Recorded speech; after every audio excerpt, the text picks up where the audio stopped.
Okay, I wish to call to order this regular meeting of council on October the 8th at 2:30 p.m. Thanks for all attending today.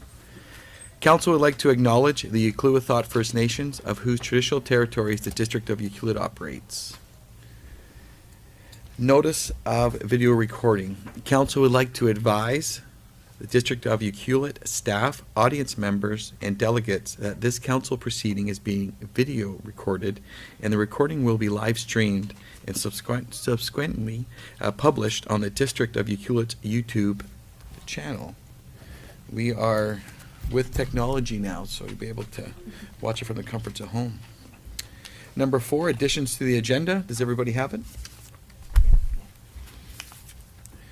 Looking for the approval of the agenda with the addition.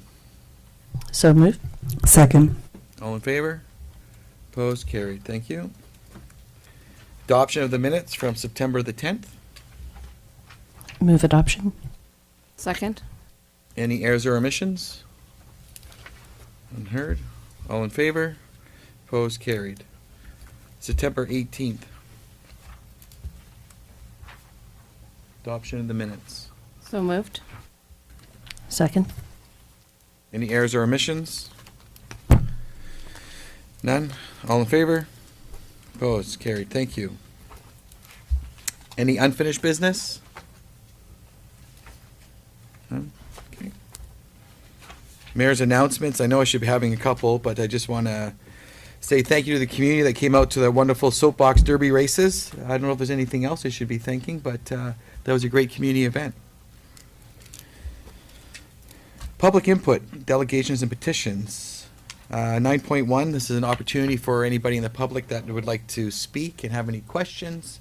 Just because we are being videotaped, I just ask you to go to the podium, because if we're not on the microphone, those watching from home won't be able to listen. Just your name and address.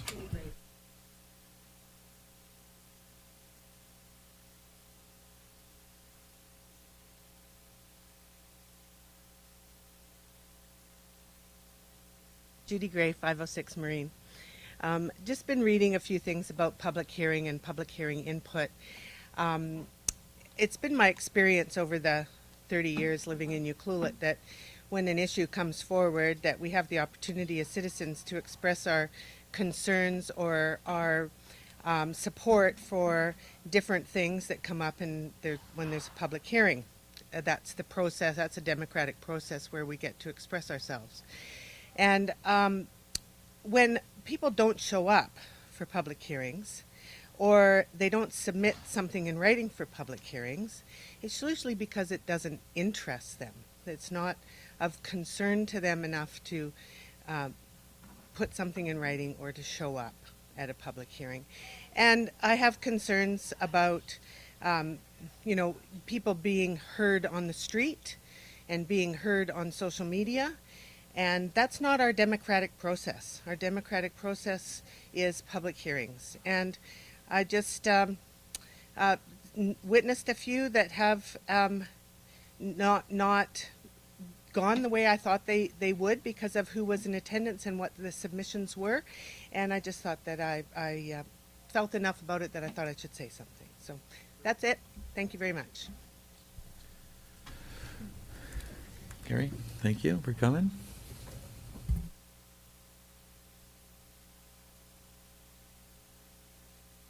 Everybody, Carrie Harwood, 1136 Coral Way. Is that good? I'm not used to talking to a mic. Hey, guys. So, just with the cannabis store coming into town, I just wanted to speak about that a little bit.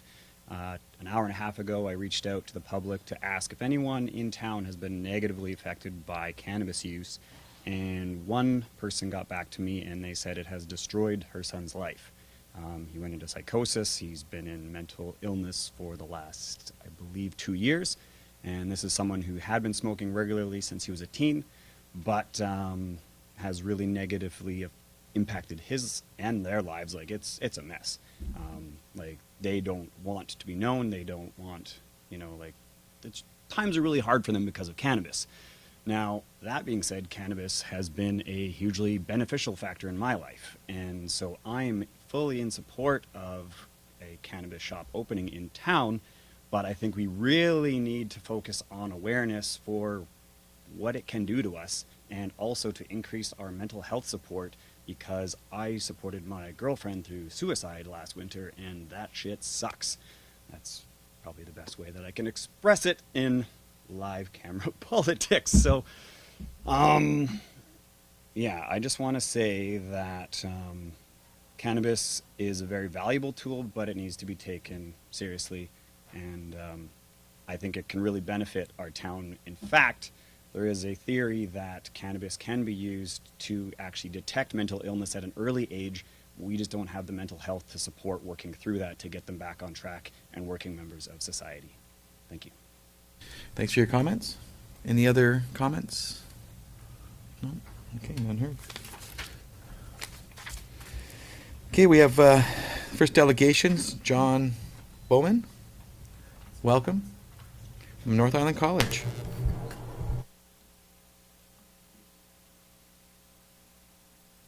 Well, good afternoon, ladies and gentlemen, members of council. Thank you very much for sharing a few moments of your time with me. I am John Bowman, the president of North Island College, and I'd like to share some information with you about our college's new strategic planning process. I've got a short slideshow that I'm going to run through with you, and once we can see it on the screen, can we go back to the first slide?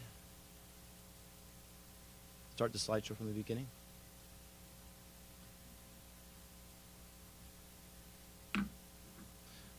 Perfect. So, North Island College Strategic Plan 2025, Building on Success. Before I get into the details of our planning process, I always like to start a presentation with this map of the college region and the North Island. Superimposed on the map are the locations of our campuses and service centers, and you can see at the bottom the Euclid Center and in community programming in this region. Last year we served 226 students locally, which I appreciate is not a big number in terms of the grand college scheme of things, but I also know that it's an important and significant number for this region.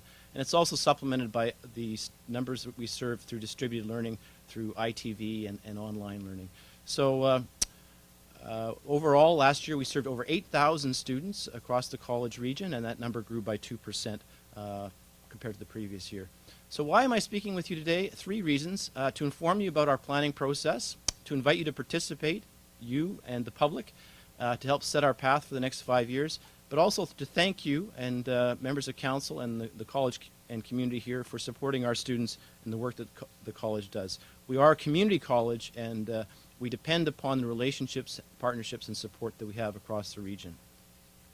So our current strategic plan, Plan 2020, will expire in March of next year. So we've begun a process to develop a new 5-year strategic plan, which we're terming Plan 2025. Now, many of you will be familiar with what a strategic plan involves. I won't read this slide to you, but it's basically about setting our priorities and focus, what will our key goals be for the next 5 years as we respond to a rapidly changing environment, and what results we want to accomplish for our citizenry. This is the structure of the plan. We are a provincial government organization created by statute under law. We get a mandate from the provincial government. They tell us essentially what our priorities are to some extent. We develop a mission statement. We are developing a set of core college values that will inform our vision for the future. And as I said, priorities and goals will be at the heart of the plan. So we have a current plan, Plan 2020, which has been guiding us very effectively for the last almost 5 years. 9 priorities altogether. These are the first 5 about what we do. I'm not going to read these to you. You can see what they are. They were supported by 4 other priorities that really enabled us to achieve the mission-critical objectives on the left. So the components of our planning process, we've completed an environmental scan, which compiles data regarding the key issues and trends in our environment, in the region, in Canada, and in the post-secondary sector generally.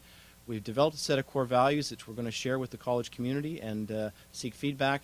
And we've looked at the Plan 2020 priorities, our progress, and how we've done in relation to what we set out to do.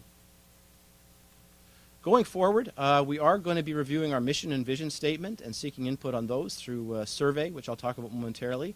We're also refreshing our priorities and developing new goals. And lastly, how we assess our performance and identify our reporting requirements will be a key part of the plan as well.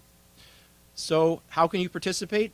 We'd encourage everyone to look at our website, go online, read Plan 2020, look at our environmental scan. There's information about all of our regions. We have launched a major online survey, which we would encourage everyone in the public to participate.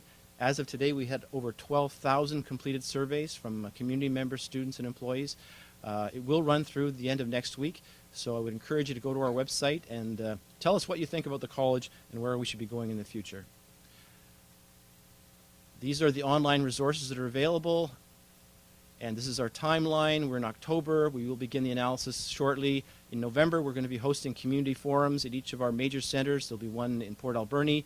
It's November the 5th. It'll be publicized, and invitations have gone out and will continue to go over the next few weeks.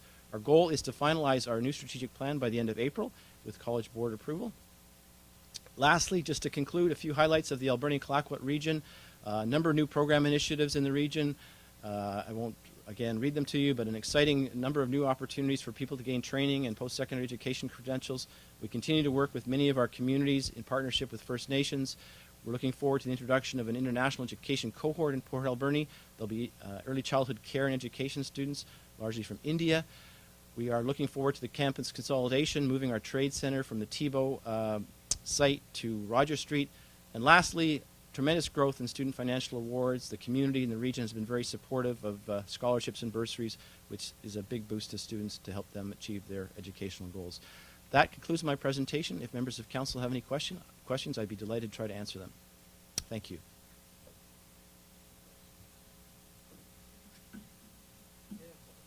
Yeah.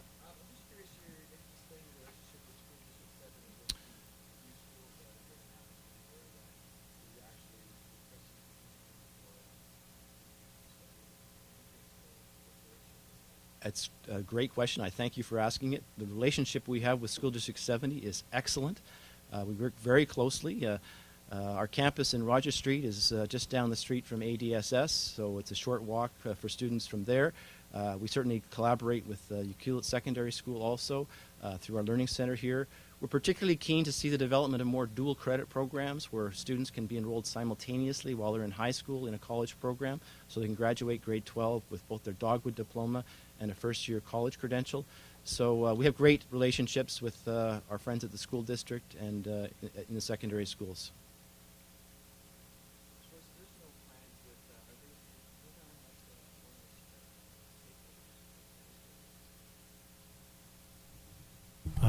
For the high school renovation project? I'm not aware of that right now in the early stages, but it's something the school district will be leading. I'll be visiting with them at 5 o'clock. Yes.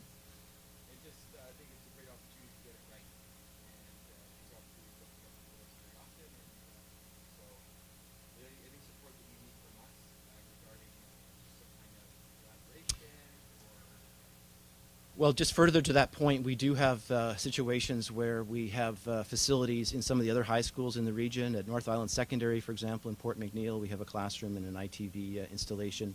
In Campbell River at Timberline Secondary, we share that campus with the high school.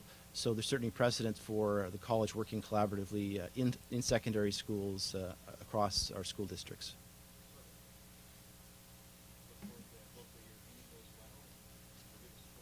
Thank you very much. My pleasure.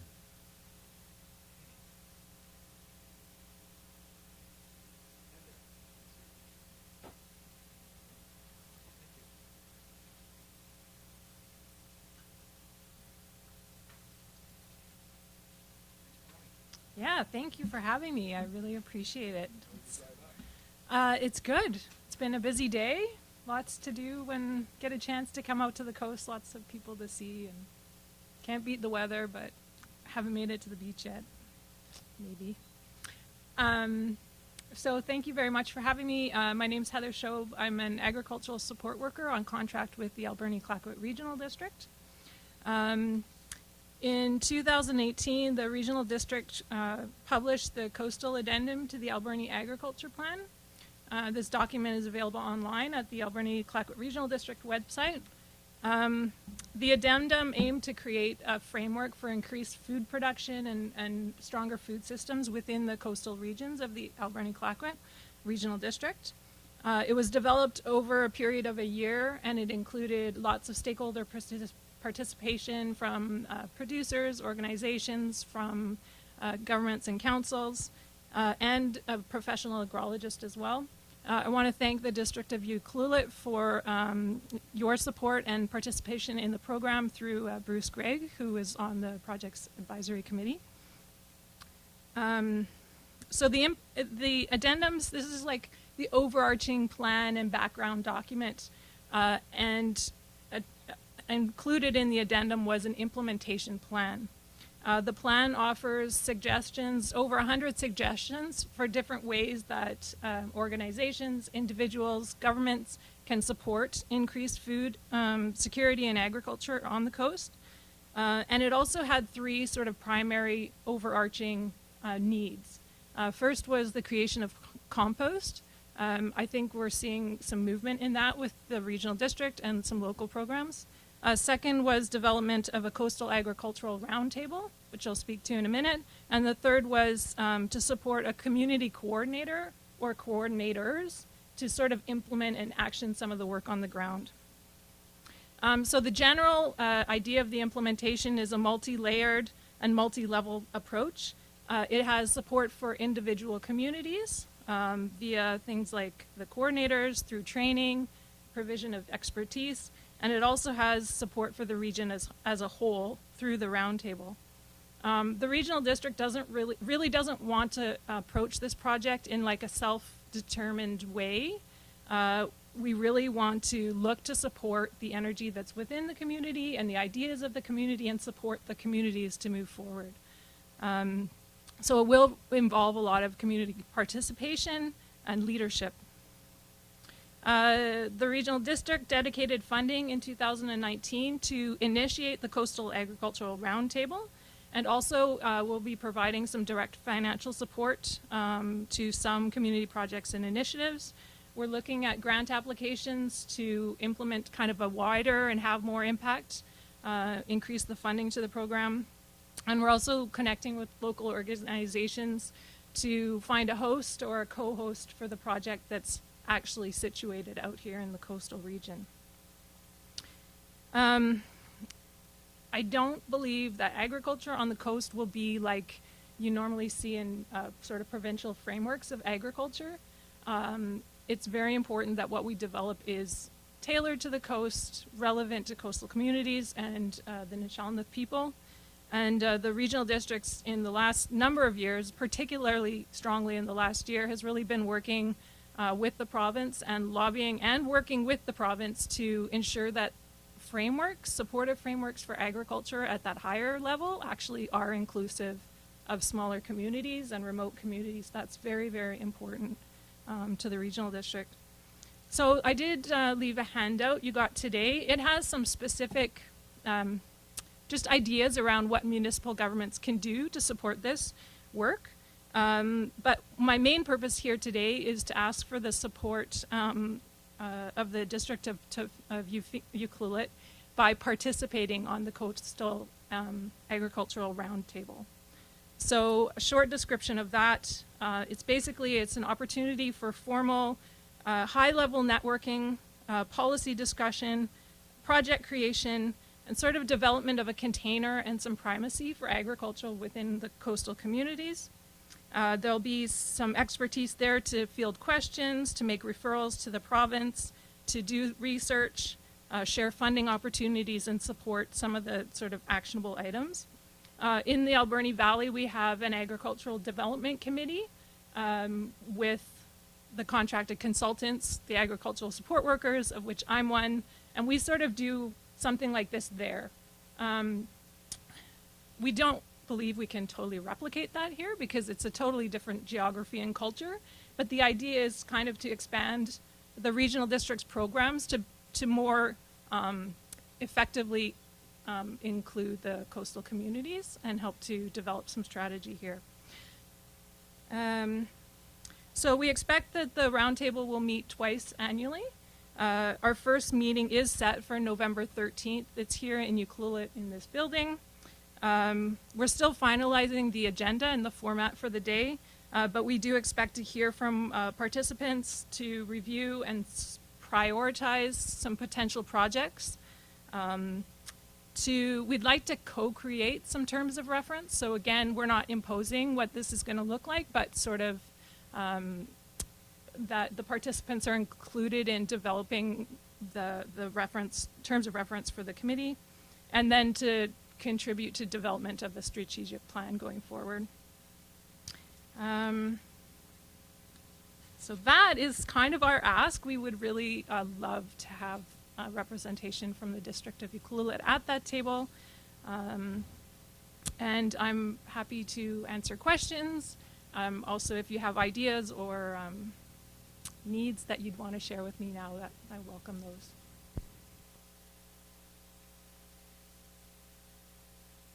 those. Thanks for your presentation, Heather.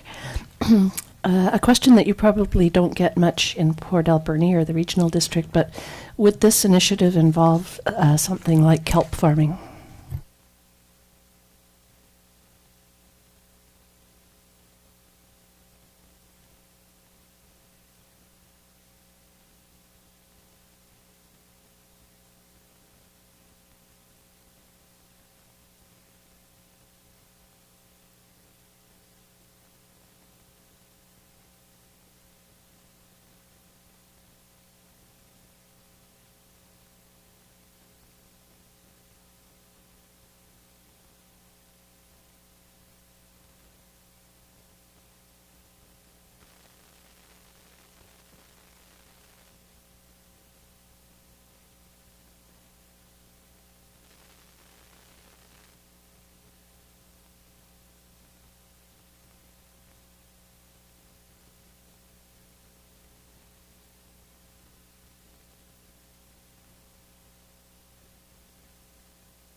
It might be a good fit to, I sit on the culinary board as well. That might be a good fit for me if I took this on, if that's something that.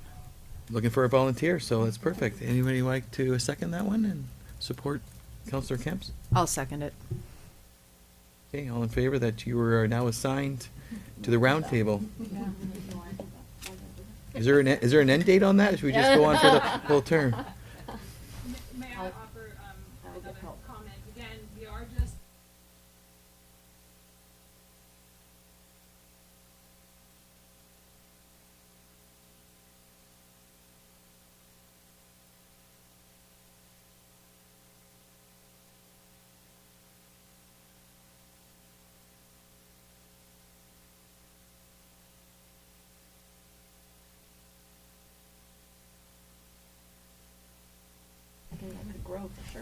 Yeah, perfect. And Councillor Kemps will be a great advocate for all of us, and we'll be well versed of the dates that they're coming, and if we're around, definitely we'll be participating. So thanks again for coming.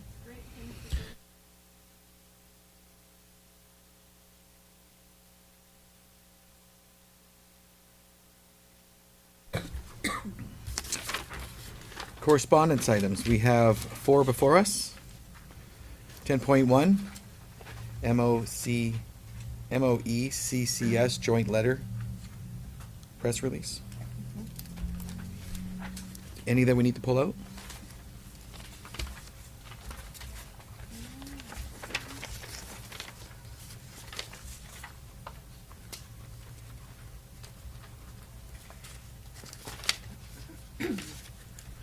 Anybody, anything for anyone? None? Okay then. It's easy. Information items, we have 2. I'd like to speak to 11.2, but if anybody would like to speak regarding our lovely Kennedy Hill project? Maybe I'll speak to that for a second.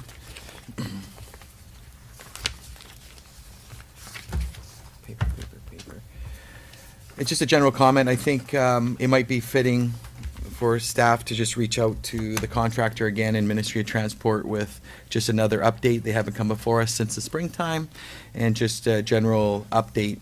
I think for probably a lot of us, the schedule is tolerable, but again, there's no real consultation. It's just more or less that we just get the updates. I do, I think all council can commit. We were very, very clear with the deputy minister as well as the minister. We appreciate the dollars coming to the area, but just how the communication when there are upsets on the project, how that gets relayed. So we're pretty clear on that. So maybe we'll just do an ask for for Mike Fearson to put us in before Christmas. Everybody supported that one? Okay. And BC Hydro one, the reason we put this on here, Councillor Hoare and myself went to talk with LED lighting, and this has been the last 5 years I've gone to the BC Hydro LED lighting program. Jennifer, did you want to speak to it at all, or do you? I forgot my notes at home. Okay. I'll go off memory here. So it's great that we all know that LED systems need to be upgraded in the community. What was disappointing for me is the fact is that the cost is going to be upon each municipality for the switch. So we were all expecting a savings of 40%, but in their calculation, the removal of the old ones to putting the new hardware, that's all going to be in the calculation. So I think we're going to be disappointed at the final, it's just my gut, on how much we're going to save. But the other thing is, we are going to have to, in our budget process, budget for a lighting specialist? Lighting specialist, yeah. A lighting specialist, because now we're going to have to make sure that the BC Hydro poles and our poles all kind of they all work well. So that's probably going to be, I'm going to guess, a $15,000 exercise. Yes. So that's what I did get out of that, is that the next year we're going to have to hire a consultant to tell us about lights.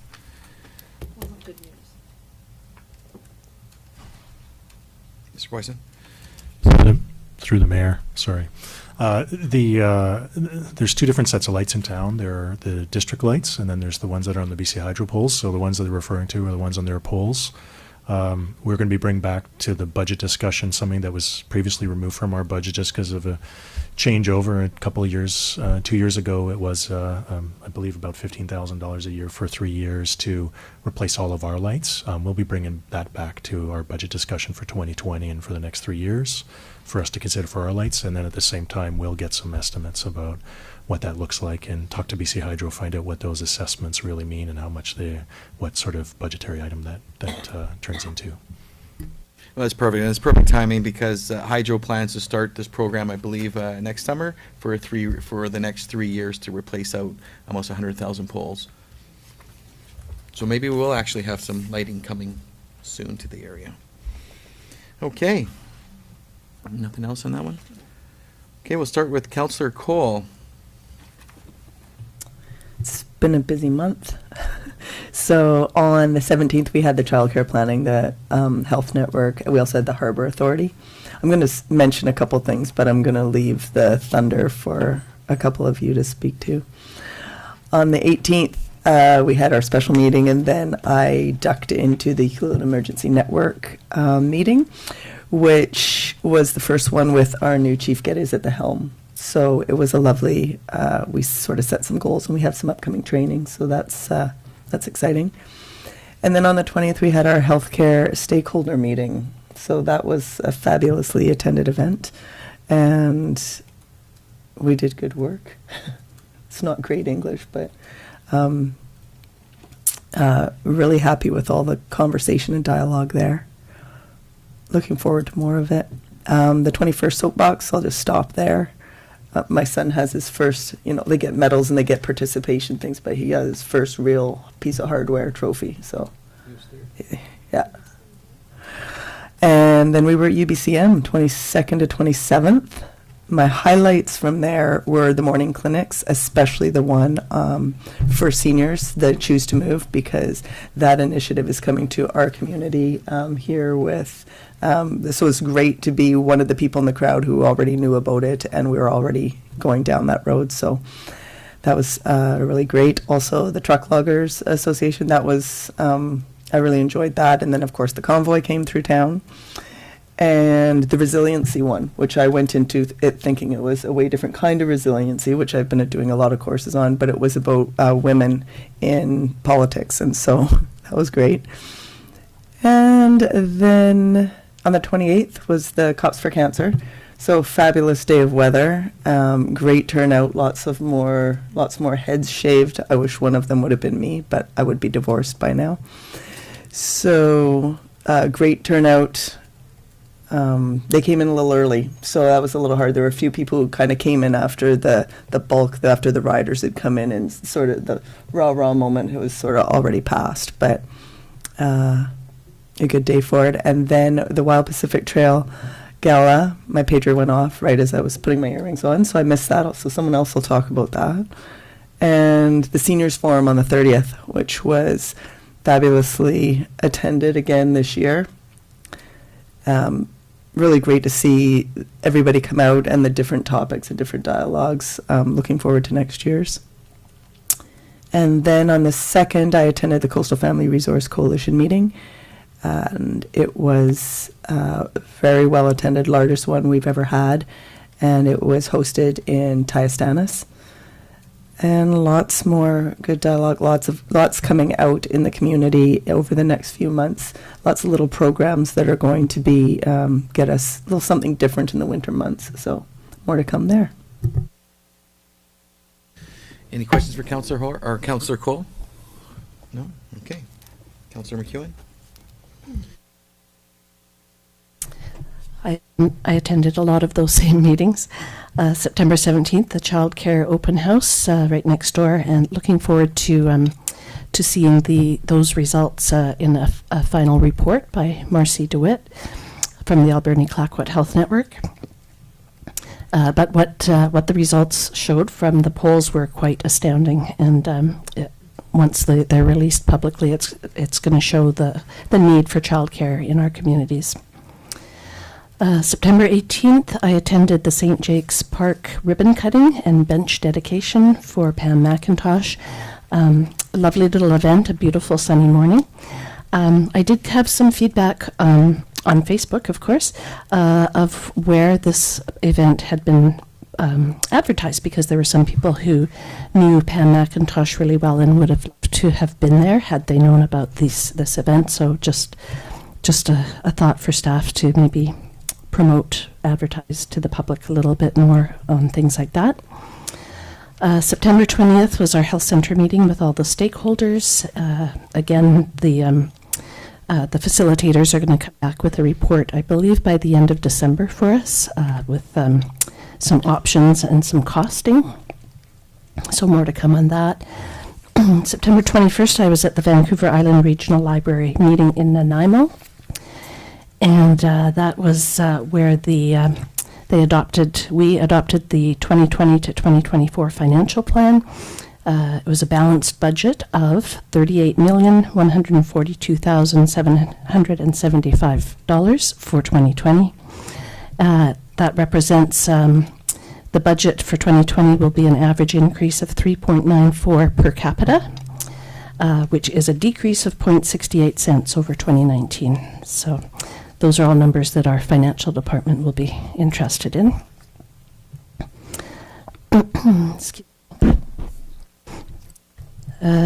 UBCM took place from the 22nd to the 27th in Vancouver, which we all attended.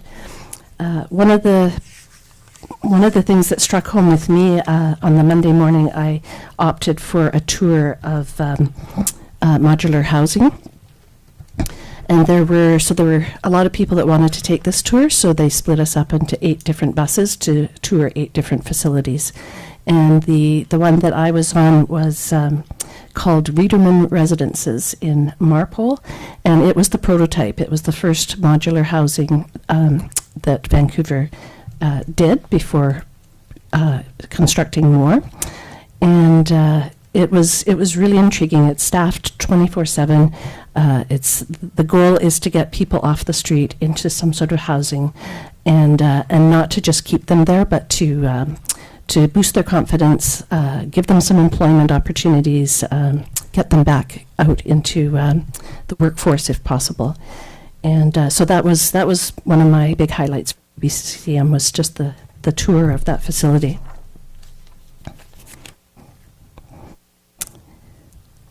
September 28th was the Wild Pacific Trail 20th anniversary celebration here at the community center. That was fabulous. Sold out, even though it didn't cost anything, but you had to register online, and it sold out at 200 people. It was a great evening, a real tribute to Oyster Jim. September 30th was the Seniors Fall Forum. As Councillor Cole mentioned, again, a good turnout and very good speakers. October 1st, we did our final climate adaptation session here, and looking forward to seeing some of the results from that. That is it for my meetings. Thank you. I just got a couple comments. Back to the Vancouver Island Regional Library. It was interesting. They gave a little breakdown. I don't know if you all seen it, but about our branch, and 17,000 visits in 2018. I would never have guessed that. So obviously it's a well-used asset in our community. This is not normal. They usually don't give this little one-pager like this, do they? Well, maybe it's the first time I've read it, but it's that's I love that breakdown. So it's fantastic. Another one that Councillor McEwen underplayed a little bit, Wild Pacific Trail. I just really acknowledge you in Lance there for that video that you had played there. If anybody does have the chance to take a look at the video, I believe it's probably linked to their website, and it's a 3 or 5 minute video on the 9 minutes, so 9-minute video on the trail itself, and it's wonderful. Lance did a fantastic job, so hats off to you guys. Okay, Councillor Kemps. So I'll keep short, as I've attended a lot of the same meetings as the rest of the councillors. But a couple of points that I want, I know Mayor Noel mentioned this before, but I just want to give a huge shout out to the community for our support for the Soapbox Derby. Yeah, we're looking forward to next year. It was a great community event. And I too want to thank Lance and Marilyn for that wonderful Wild Pacific Trail video. That was a great evening, great celebration of Oyster Jim for sure. Also, I attended our first culinary group meeting last night after the summer. I want to give a huge shout out to all the businesses for getting through another season. It was good. We spoke about a lot of, we're doing an employee exchange with we're starting with some other resort municipalities doing a board-to-board exchange, so we're working on that. And also last evening I attended our first PAC meeting at USS, so we spoke about the upgrades to the school and partnerships and so forth. There is a school board meeting this evening, starting at 5 o'clock at the elementary school, which will be talking about a lot of the upgrades, as well as they're proposing a name change for our school, so it'd be nice if everyone showed up and showed their support or opposition of that. And there will also be a meeting regarding the seismic upgrades with the project managers on October 16th in the band room at 7 o'clock. And that poster will be going out hopefully tonight. I will put that out. Thank you. Councillor Hoare?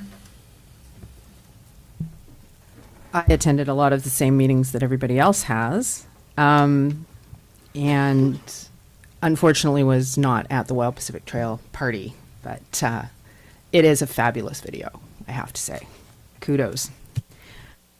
I just want to point out highlights for me from the UBCM meetings.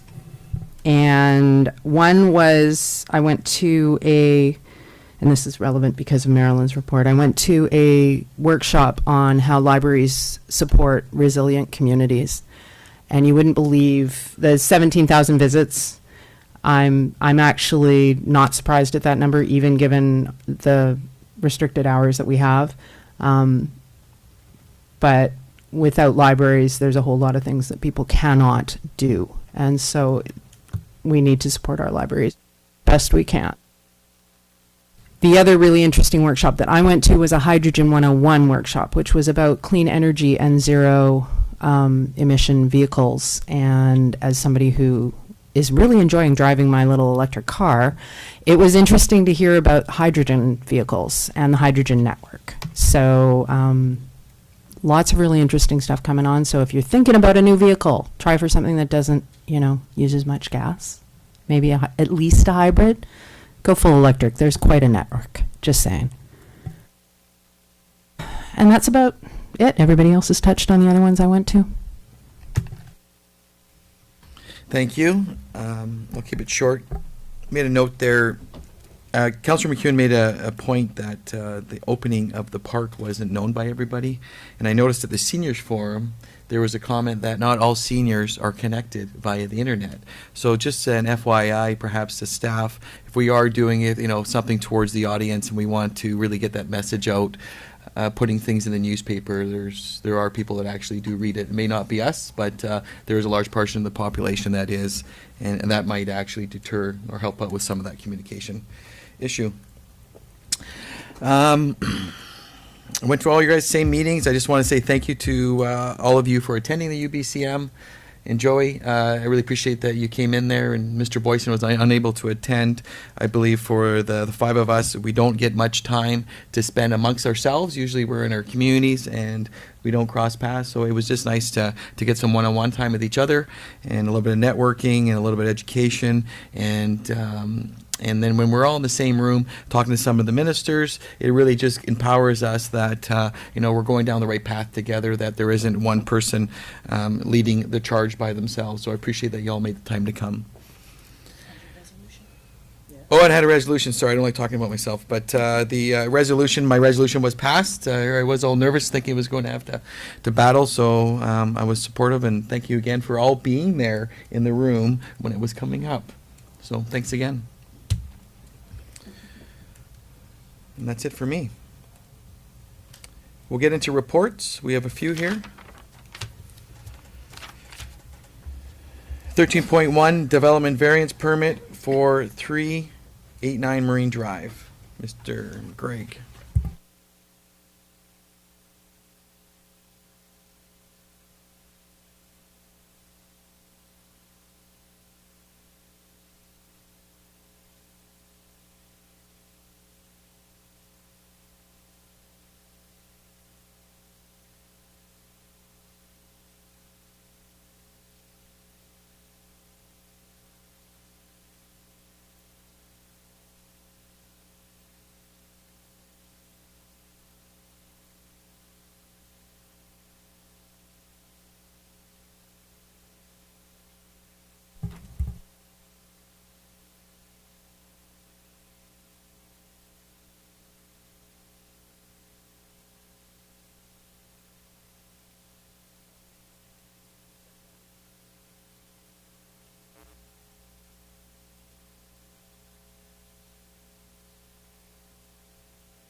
Okay, how's that? So, development variance permit 389 Marine Drive, and I was just noting that this, being a variance, we have given notice, and so this is this meeting and this item. It should be an opportunity for the public to provide comment before council makes a decision. This is briefly, it's a variance request to reduce the minimum front yard setback of the property from 7.5 meters to 3.51 meters. As part of a proposed subdivision, and really it's for the existing house. And so I'll just explain briefly. So the property, and I'll point at the back wall so the council can see with the button here. So the house that is located existing, it's on the corner of Marine Drive and Edwards. And so this is the location of the house sort of towards the corner. The front is defined in our zoning bylaw as for a corner lot, the front yard is the shortest lot line that faces one of the streets. So for the existing property, the front yard currently is measured off of Marine Drive, and so the front setback is measured off of Marine Drive. They're proposing to subdivide, so they're proposing to draw a new lot line and create a new parcel, because it is a large parcel. That parcel would meet all of the zoning requirements. What triggers the need for a variance is that this frontage along Edwards would become shorter than the length on Marine Drive, so technically that would become defined as the front under our zoning bylaws, so the larger front yard setback would now overlap where the existing house is. Long story short, it's a bit of a technical issue, as we say in the report. Essentially, the house is not moving or expanding with this proposal, but the variance would be required to essentially make it so that when the approving officer is looking at the subdivision, that conflict would have been dealt with. So that really triggers the need for the variance. But physically, it's not like the house is going to move or shift into that setback. It's really just to allow what already is essentially an existing situation to continue beyond the proposed infill subdivision. If there's any questions from council, I can certainly try to answer them. I believe the applicant is here, and as I said before, this should be an opportunity to open it up briefly for the public to have comment if they have any. Okay. I see the applicant in the room. Did you want to speak to it at all?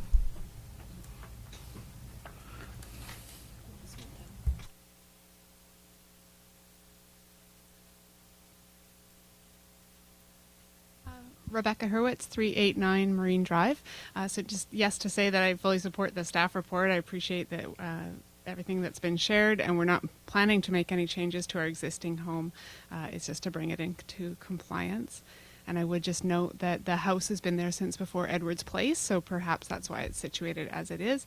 And that's it. Thank you.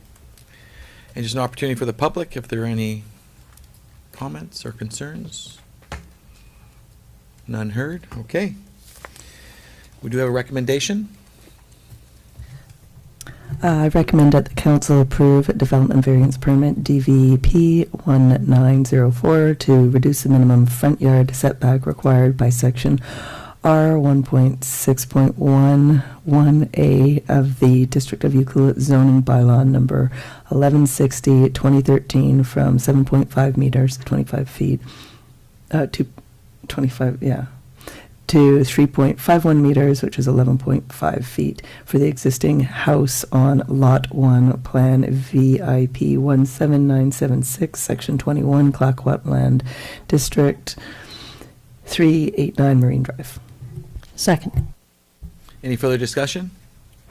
All in favor? Opposed? Carried. Thank you.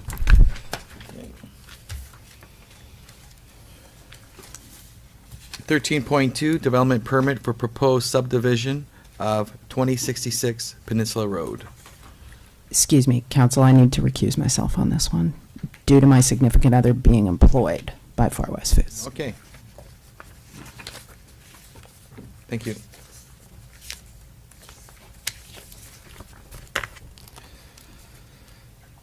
Okay, Mr. Gregg. Thank you, Mr. Mayor. Through the mayor, this is a development permit that really is in anticipation of a proposed subdivision. Really, it's not a variance request. This is DP, which is really around the form and character of Peninsula Road. So what's being proposed is, this is the existing building towards the rear of the property. They're proposing to create a lot towards the front to have another parcel, which the zoning would, under the current zoning, could have a commercial or mixed-use building. And really would represent a potential densification of the commercial activity on Peninsula Road, which is generally supported by the OCP and the zoning, and certainly by the review of staff. One of the things that I'd point out that they're proposing is a shared access. So what I'd say is that one of the positives of this is really it would the new lot would not come with a new driveway. They'd be sharing and continuing to use the existing access, so there's no new crossings of the multi-use path that goes in front there. Which is definitely a positive for pedestrian and bicycle comfort and safety. So that would minimize the number of crossings. So there'd be a shared access easement over the two properties, so that they each could kind of share what is the common land between them to make it functional.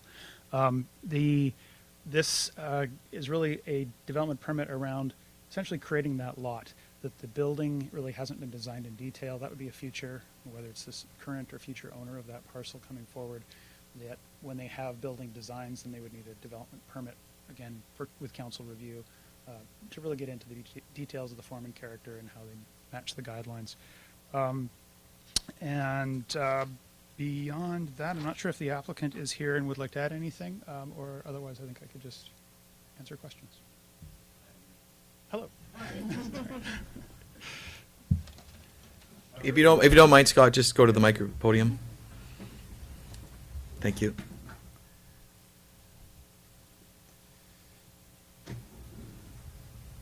Yeah, so this part of Peninsula Road is basically. Can we just give you your full name and address then, just to keep it legit? Thank you. Scott Johnson, the business address or my own?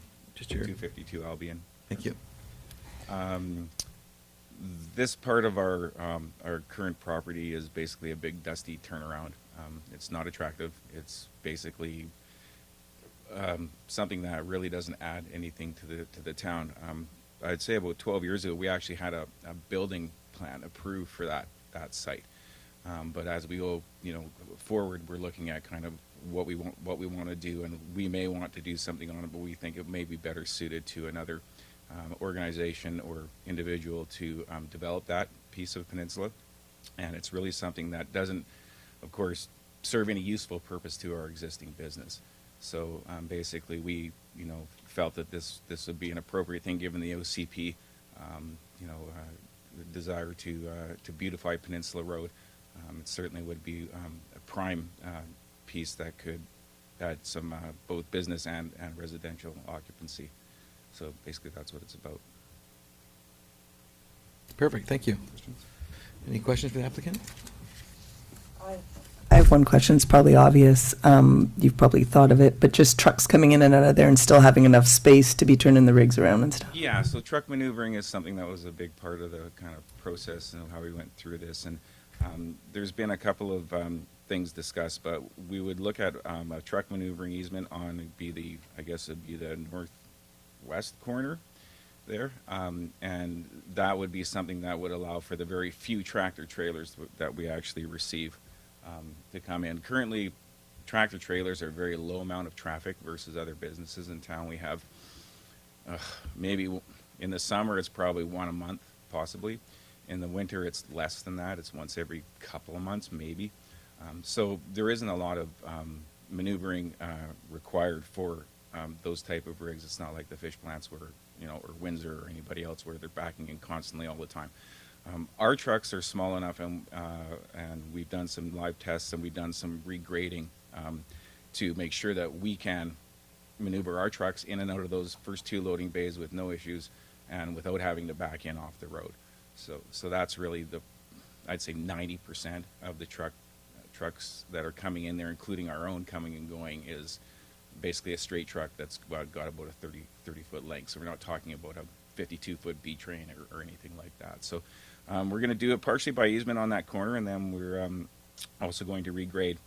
We've already started that process to give a little more nose-in room for the trucks to basically nose into the property to the right as they come in and then back into the loading bays. Thank you.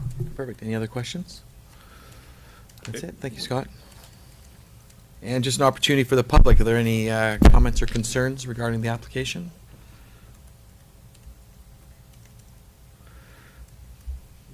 There's no variance involved in this. Okay. It's strictly a development permit, so that it doesn't trigger the notification for public comment. Okay, even better. Okay, so we have a recommendation here. I'll move recommendation 1, that council approve development permit DP 19-03 for the proposed subdivision of Lot E, District Lot 284, Clayoquot District Plan 42747, 2066 Peninsula Road, to create one new lot. Second. Any further discussion? All in favor? Opposed? Carried. Thank you. All righty. We'll wait for Councillor Hoare to come back.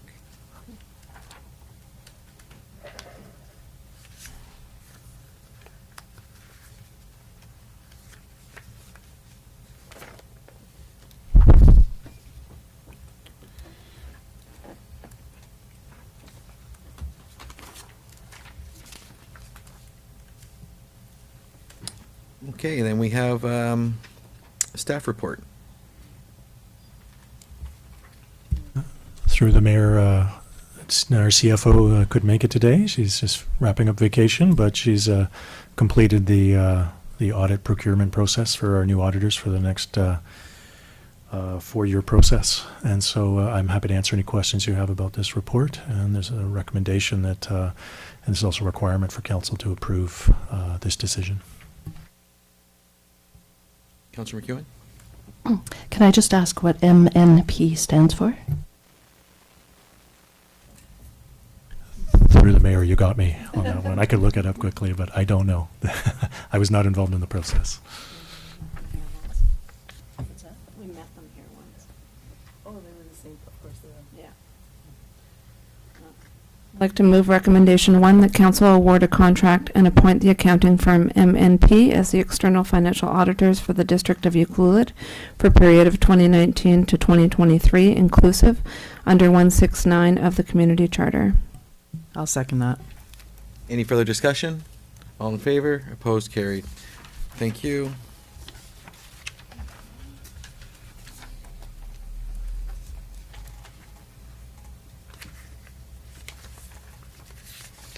Okay, we have a check run. More for information. No questions? Okay.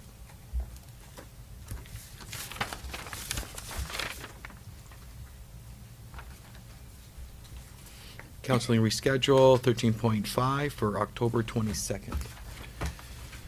I'll move that council reschedule the October 22nd, 2019 regular council meeting from 4:30 p.m. to 2:30 p.m. Second. Any further discussion? All in favor? Opposed? Carried. Thank you. And we're rescheduling that one because we have a meeting, or we have to go to a conference that evening in Nanaimo, so we're just, the reason for the move.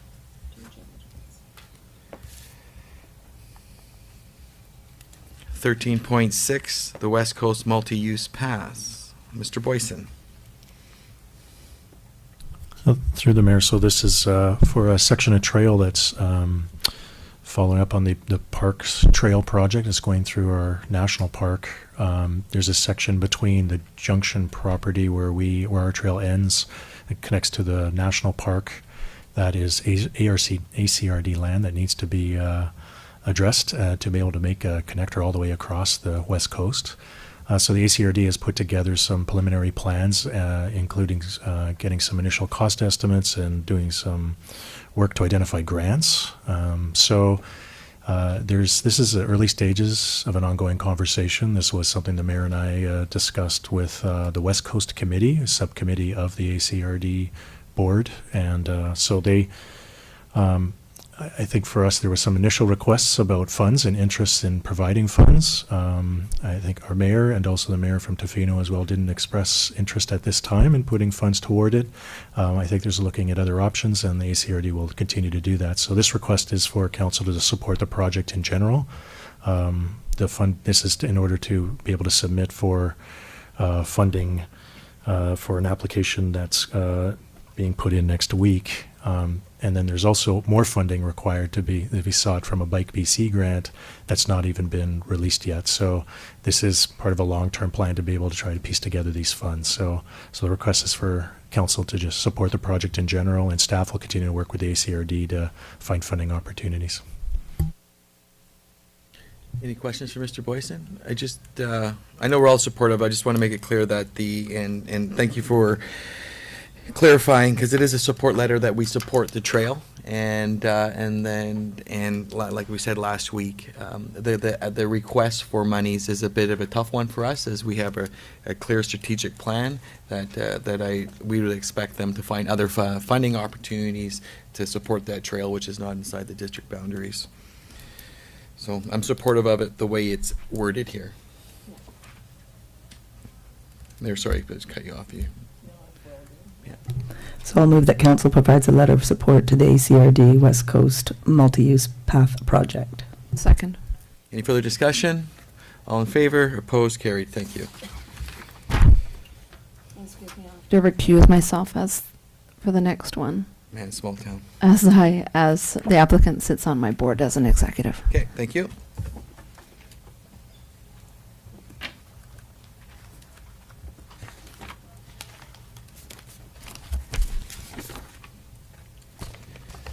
14.1, proposed rezoning, subdivision, and development permits for 221 Minato Road.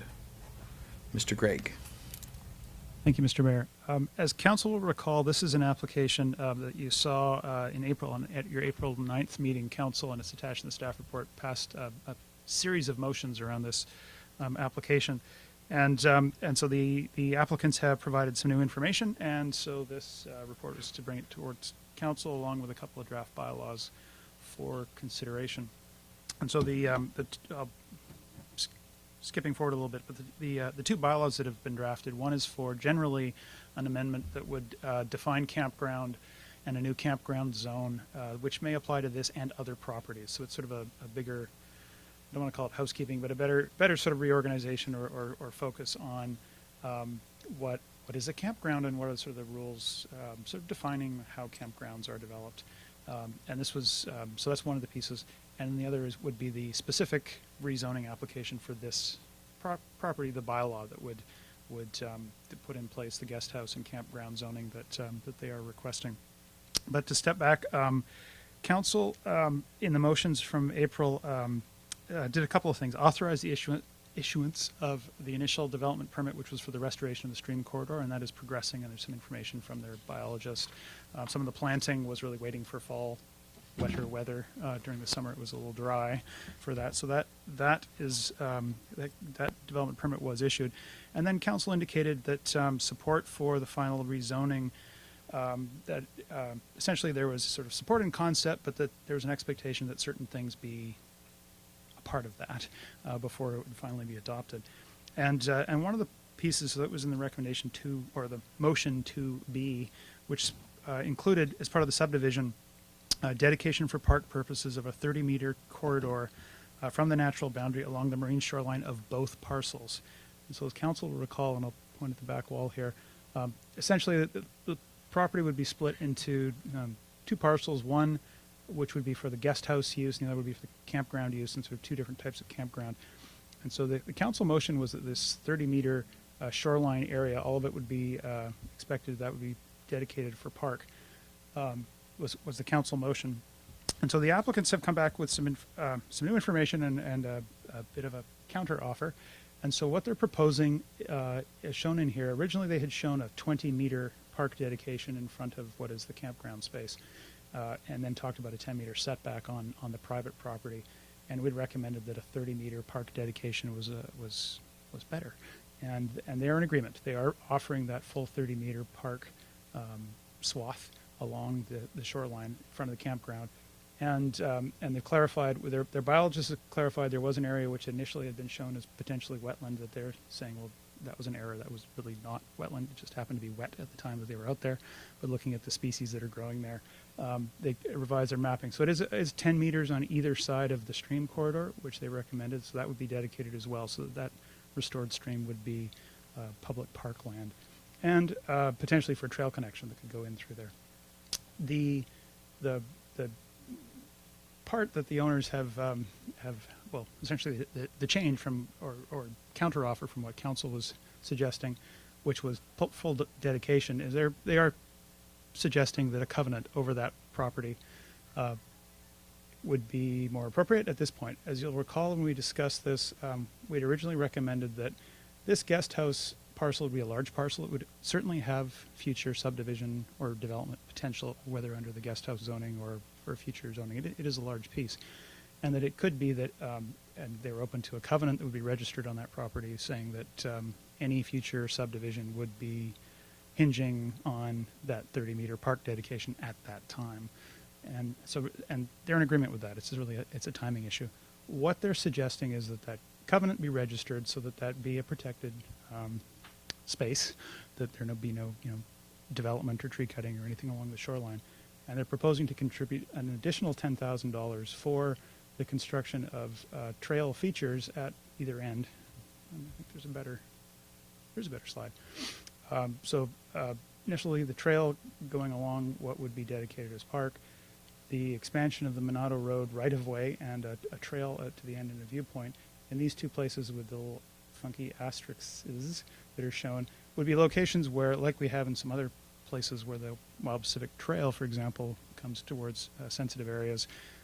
They're proposing to contribute $10,000 towards the construction of the trail so that there be some appropriate barrier fencing signage so that people can go and see and experience the shoreline and learn about the sensitive ecosystems, but not be trampling onto the shore, so that the trail doesn't lead them out onto the shoreline, but it actually kind of brings them there so they can experience, but steer them back around and sort of manage the foot traffic that way.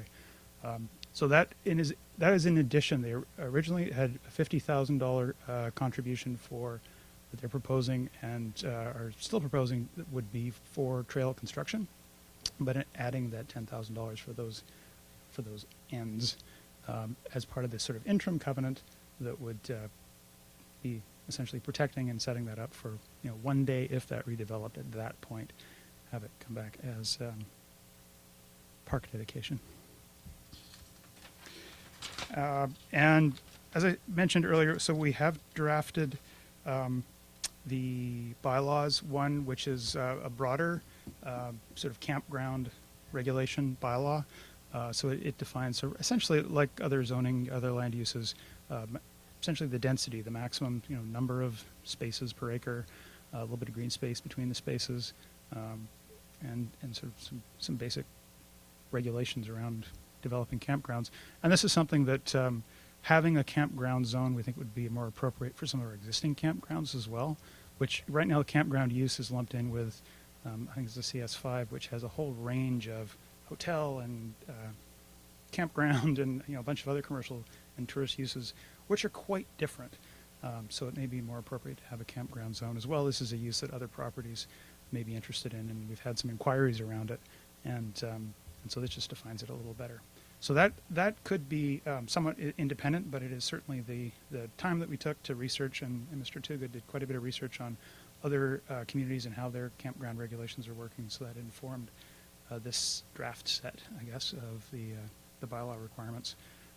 So that's there. That whether this application moves forward quickly or slowly, those two could be somewhat independent. But we would suggest that certainly we'd want to have those campground regulations in place before this property or another property was zoned for the campground use.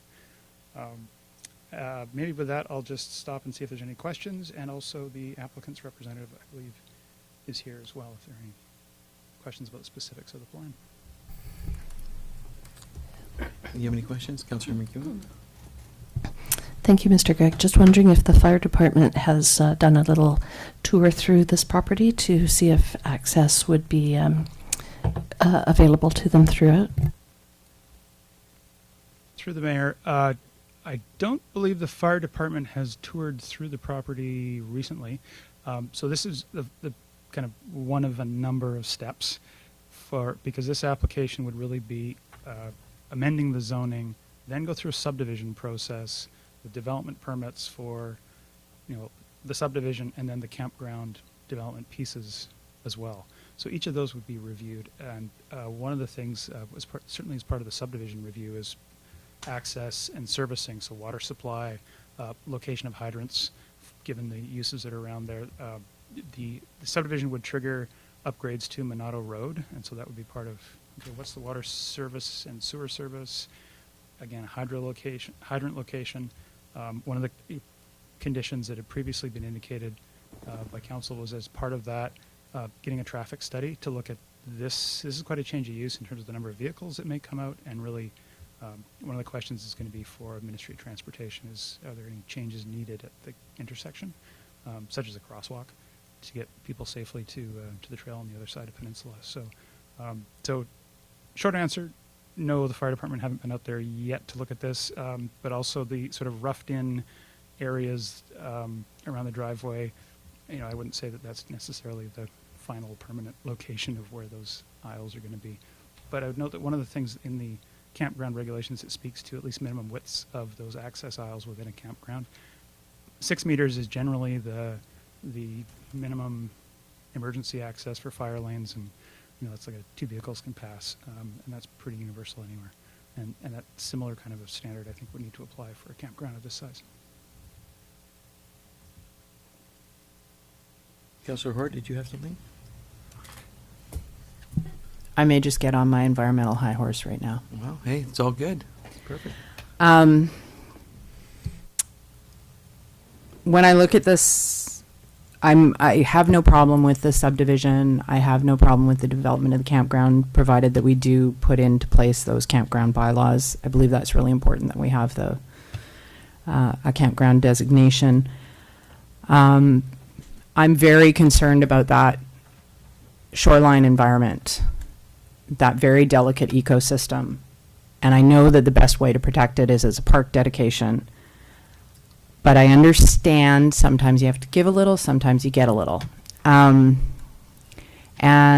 if it is protected by a very strong covenant, which we will get to see before it goes to public hearing, then I believe it could be okay. However, I love the quote in this this report, and I feel I want to, for those who haven't read it, I wanted to share it. It is a quote from environmental consultants who say that it is the homeowner and their weed whacker or chainsaw who does the most damage to environmentally sensitive areas.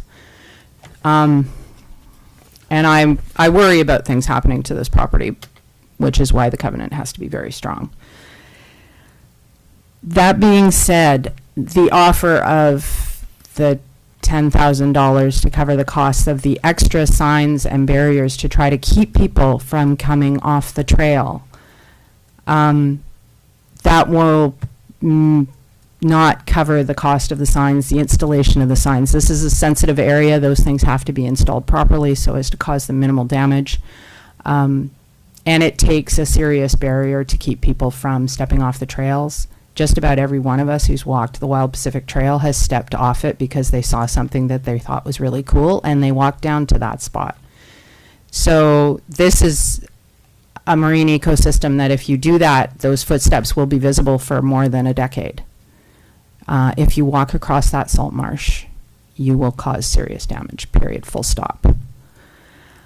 So I don't feel the $10,000 is enough. I want to make a motion to amend that. When we make a motion, I want that motion to be $25,000 because I've been looking into the cost for signage, the cost for helical pilings, for a platform so people can see the marsh without going into the marsh. And 10,000 is not enough. Okay, you know, we'll have that discussion about money when we get to that second recommendation. Is there anything else for you?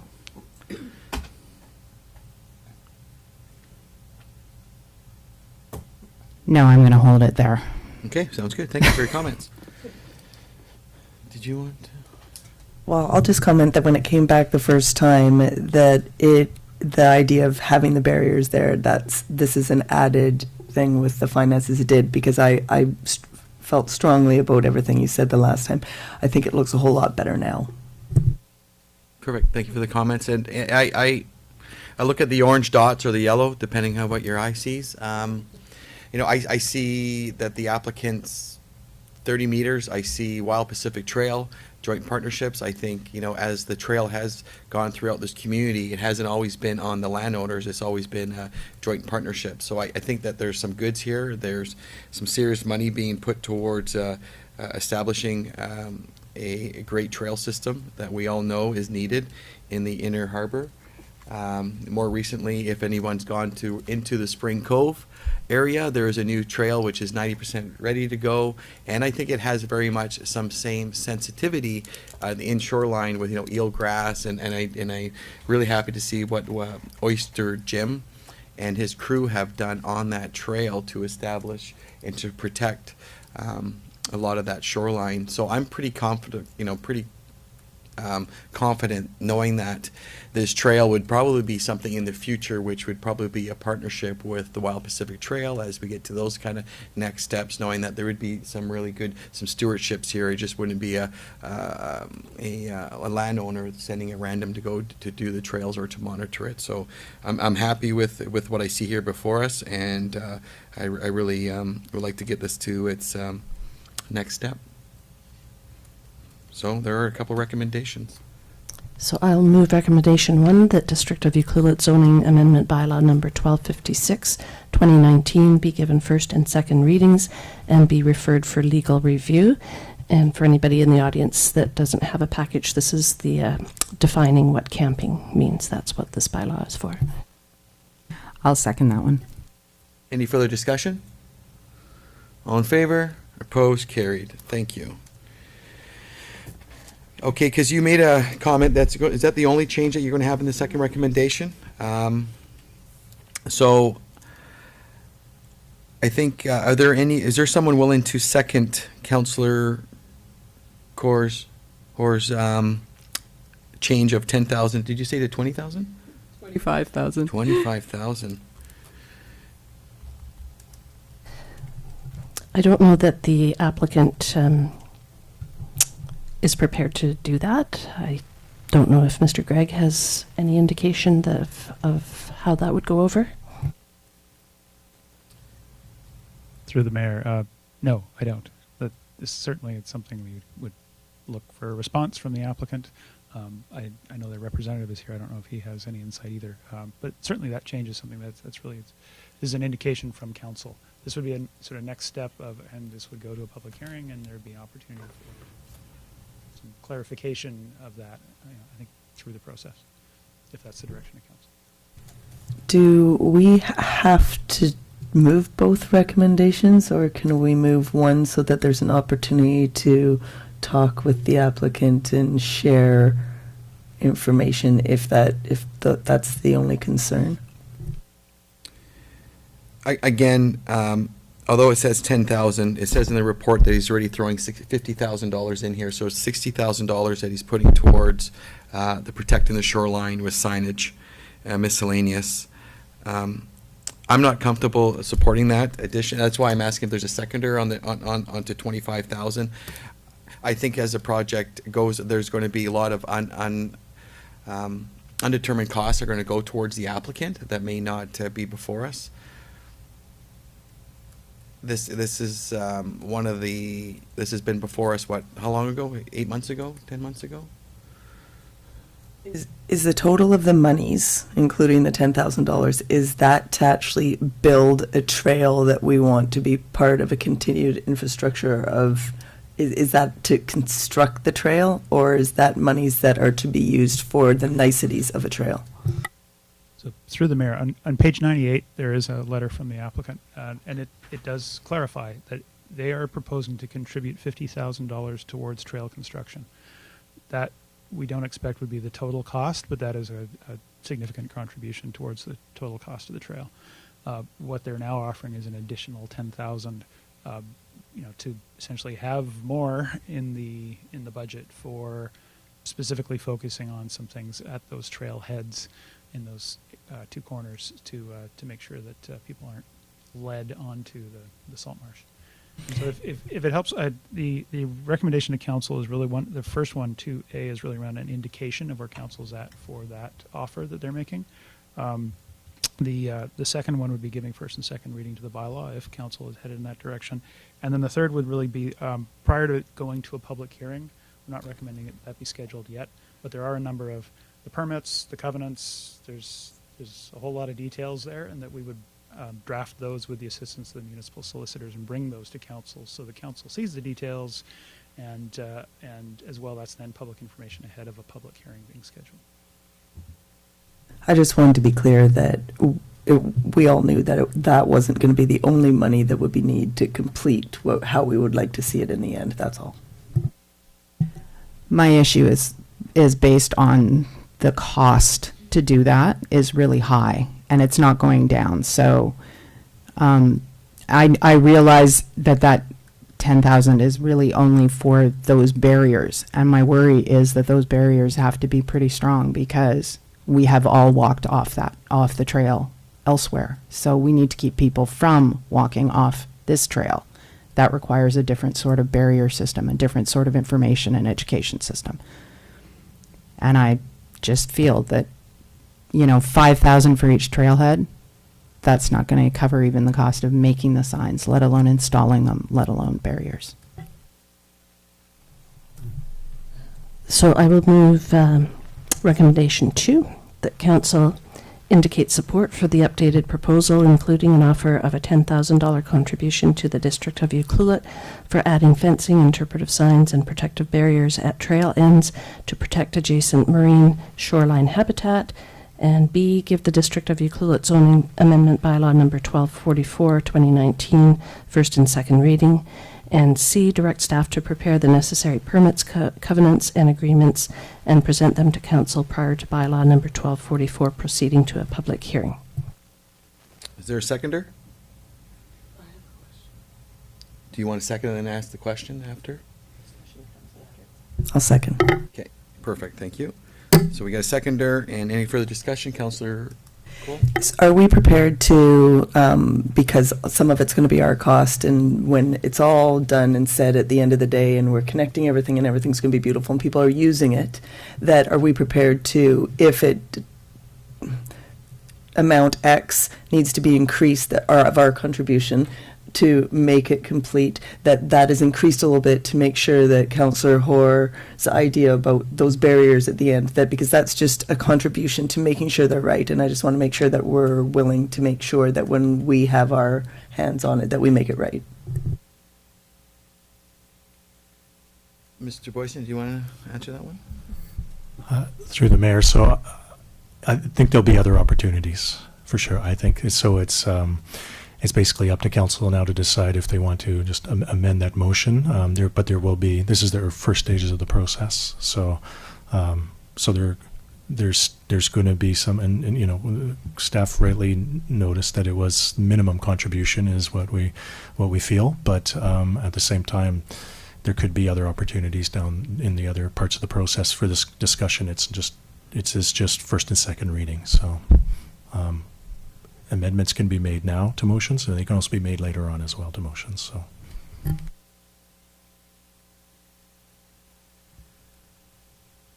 I don't know if I have a seconder, but I'm happy to amend the motion to 25,000. Is there a seconder? Again, just to answer your question before I get to that, sorry. A lot of the trails that the Wild Pacific Trail has done, they haven't been, you know, there's a process to that. Just because you have a piece of land doesn't mean that that the trail moves in a steady thing. You know, Spring Cove or any other trails that have been going on, there's probably a 5-year process and misfortunes there. And so that's why I'm comfortable with moving ahead the way we're going here, because there's a lot more hoops to go on. As this were to become more public, there would be people that would want to throw money at this, because we all know that the importance of the Wild Pacific Trail. Do we have it budgeted today? No. But as we have covenants in place and we take ownership of these kind of parklands, gives the Wild Pacific Trail Society and ourselves the ability to put that into a plan, strategic plan to do that. Even if I think the applicant were to build everything in the next 6 months, it doesn't mean that the district or the Wild Pacific Trail would be able to deal with that kind of visitor. Where are they going to end up when they end up on the Island Highway? Another 50 cars on the side of the road. So there's a longer, so having these kind of these puzzles to put together, I think it gives us a bit of confidence of, okay, we need to know that we need to get that parking lot off of the Island Highway, which is just out of town, working with Weyerhaeuser. So these kind of things and having the parkland give us the ability to start connecting the dots, because right now, you know, it's so. Having parkland, having the ability to do that, I think they're exciting times. And so this wouldn't go in next week, and I'm repeating myself. I just really want to get that. I think it's just slowing down the process, asking the applicant for another $15,000. I think we're putting more hardship onto the an applicant that has already done a lot of work into this. I think it's checking off a lot of boxes that we need to secure some of this, you know, long-term housing situations. Not that that he shouldn't contribute or she should contribute to it. We just got to make sure that, you know, we're advocates for the environment. We do have a society that does that for us, and we just need to kind of move these projects along, or because they shouldn't be over $15,000 that we're feeling that we should be holding this thing up. We're talking about sewer, we're talking about water, we're talking about paving roads, we're talking about a major commitments to the applicant in order to get this going. And now we're wondering whether we should have a couple more signs go up there. They're going to happen. We are strong advocates for this. I think the Wild Pacific Trail and a lot of the user groups, they almost self-police for themselves. So anyways, that's where I feel on it. I'm not supportive of the additional ask, but I'm supportive of moving this on to the next stage.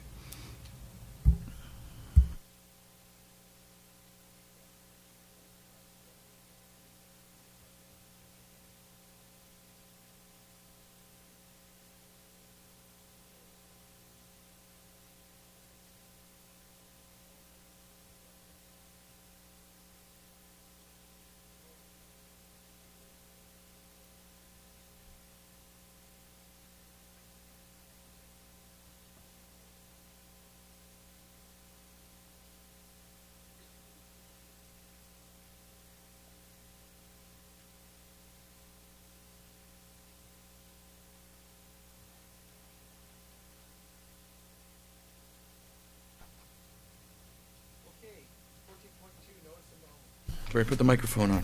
14.2, notice of motion. This is for myself. I don't want to get into rehashing of what happened on the October the 8th, but I do want to talk about the second paragraph, which is reconsidering the decisions. For me, and I think that I've spoken to all of you individually, and we've spoken to a lot of members of our community. There's a lot of yes, there's lots of no's, and being here, I think that we need to do a better job on engaging the community on a public venue. Having a public hearing for us is what we've done up to this point. Is people have come to us and we've just listened. There was Judy Gray came in and said this is the venue. I think that we need to do a better job on the simple fact of really getting out in the community, having that open house. I know that staff is going to work on a couple options. So lining up these applicants together, lining them up so they're even in the process. One isn't ahead of the other. And that we can actually have that open house and just kind of get the community dialogue about, hey, this is a forum for talking about it. Because one of the struggles in this here, as us as the elected, we're the ones who really have to really get out in the community and listen to the community, regardless of what your stance on the topic is. Because there's a lot of people not willing to give their name and address on the topic, and that's a reality. Doesn't matter if it's pro or against. Up to this point, I've always said I've always thought it wasn't a matter if it was coming to Ucluelet, it was where it was going to go in Ucluelet. So the conversations change, which is fantastic, because I'm always going to support any kind of decisions that the council makes at this table. But I think it's really got a lot of the community talking about it. And everywhere you go there, doesn't matter if you're at the seniors venue or your Wild Pacific Trail, everybody has really strong opinions, and I don't want it that it becomes the fact of the people, some citizens pitting against other because they're louder than the next group, and so we just really need to kind of go down this. It doesn't need to be something that we get done tomorrow, but definitely coming up with some dates in November and having a venue that is in the evening, because people don't like daytime meetings, that will be able to actually, so we can all have that confidence that whatever the decision is going to be, that we know that we're making the right decision.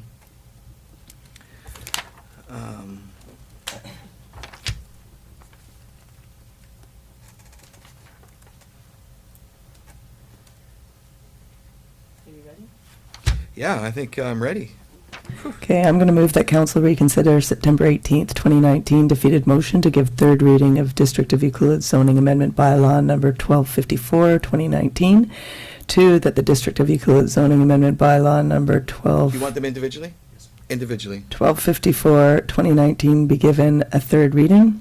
Three, that the third reading. Oh, no, we're just going to do one at a time there, Michelle. Yeah. So we'll go with number one, no, it's all good. It, just because the importance of it. So, is there a seconder? Second. All in favor? Opposed? Carried. Thank you. Number two, go ahead, Councillor Cole.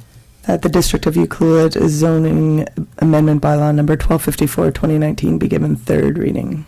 Second. Any further discussion? All in favor? Opposed? Carried. Thank you. That the third reading of District of Equal Zoning Amendment Bylaw Number 1254, 2019 be rescinded. Second. Any further discussion? All in favor? Opposed? Carried. That the District of Equal Zoning Amendment Bylaw Number 1254, 2019 be referred to public hearing to gather community input on the cannabis sales application at 1786 Peninsula Road. Second. Any further discussion? All in favor? Opposed? Carried. That the staff provide notice and prepare for a cannabis open house for the public prior to the public hearing. Second. Any further discussion? All in favor? Opposed? Carried. And I really just want to thank you all for going down this path where it's going to bring us all together, all of us. I think we just really need to kind of figure out what the community's appetite is, and it's not comfortable for any of us up here to try to have, why are you making that decision? Is it poor? And I think that it's just we need to kind of go down the path with a bit of time and do what's right for the community, not what's best for one particular group of the community. So it's anyways, I'm looking forward to just having that discussion openly. So thanks. Thank you, Rochelle. Okay. Where are we now? 139. Zoning amendment for cannabis sales at 1685 Peninsula Road. Mr. Gregg. Thank you, Mr. Mayor. Council saw this is a zoning amendment for what I think would be the third location for cannabis sales potentially at 1685 Peninsula Road, which is the Barry's Drugs or the Jiggers site. The council saw this at its meeting on July 9th and made a couple of motions, one directing staff to prepare a zoning amendment bylaw, which is now on your agenda for consideration of first and second reading, and indicate that the applicant should submit a bit of additional information. One was a little more detailed plan and also some confirmation of what the commitments would be to some of the sort of public amenities of the proposal. So we've got, this is the location, council will recall, that there's being proposed at this point, which is a building at the rear of the property, sort of the lower portion of the site. This is just a location, and I left this slide in from the earlier presentation because it does show, I'll refer to an area for the access and potential access down to the lower part of the property, which is on the sort of south side or the right side from Peninsula. So they have offered, we had discussed, or originally they had offered and talked about a statutory right-of-way over that. This is the Jiggers and Barry's building currently. Along the right-hand side, that driveway aisle down, this is an old plan that shows this there's a sort of angled dash line which says SRW plan something, which is, there is a storm sewer line that cuts through the property that was put in some years ago. And that was surveyed, so it shows up on this plan here. That statutory right-of-way was never registered over the property. So although there is a public drain pipe that goes through the property, we don't have the right-of-way that should properly give legal access for maintenance and deal with liability and things like that. And the applicant, we had been discussing the potential for registering that and putting also a statutory right-of-way for pedestrian or vehicle access down to the lower part, because that does back onto the Cedar Road parking lot, which is now roughed in, which is sort of public. So, but what the applicant has clarified, that they are offering a 5-year lease for, essentially to grant public access, pedestrian and vehicle, down that area, an additional renewal to that for a nominal lease, for $1 sort of thing. That they're not just not prepared to register the statutory right-of-way on title at this point. They are offering to contribute $20,000 to adding a gravel path down that side. And so here's the updated plan. So within this area, which is sort of got a brown tone over it, that would be the area of, for now, offered as a lease, hopefully future statutory right-of-way when sort of further development of the site happens. But at this point it would be a lease, so there would be a gravel path to allow pedestrians to safely get down to the rear part of the property. This updated site plan also shows how they've given thought to the landscaping and access and how organizing the parking to get down to the proposed cannabis retail sales location at the rear of the lot. And they're showing there are a couple of the planters with a fine collection of rose bushes are right now they're encroaching. They were placed a little close to the road. So they're showing relocated, so they're back off the edge of the property line. This area that's sort of just shown in white, this is, previously, the district has done some design work on pedestrian improvements to Peninsula Road.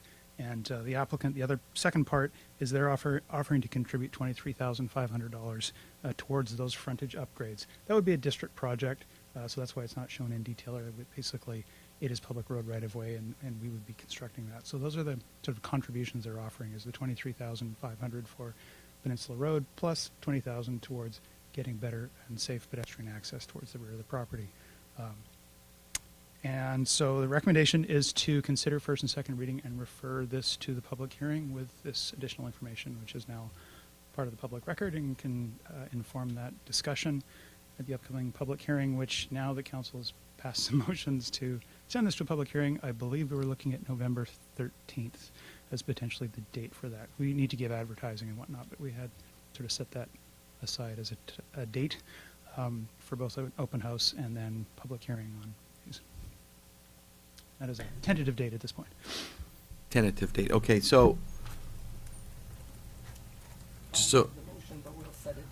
the date you'll work with staff on what works, and we'll go from there for sure.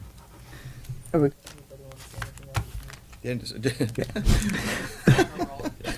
That District of Euclid zoning amendment bylaw number 1257, 2019 be given first and second reading and advance to a public hearing. Second. Are there any questions or any further discussion for Mr. Gregg? No? Okay, thank you. So, all in favor? Opposed? Carried. And other business. Anybody have any other business questions?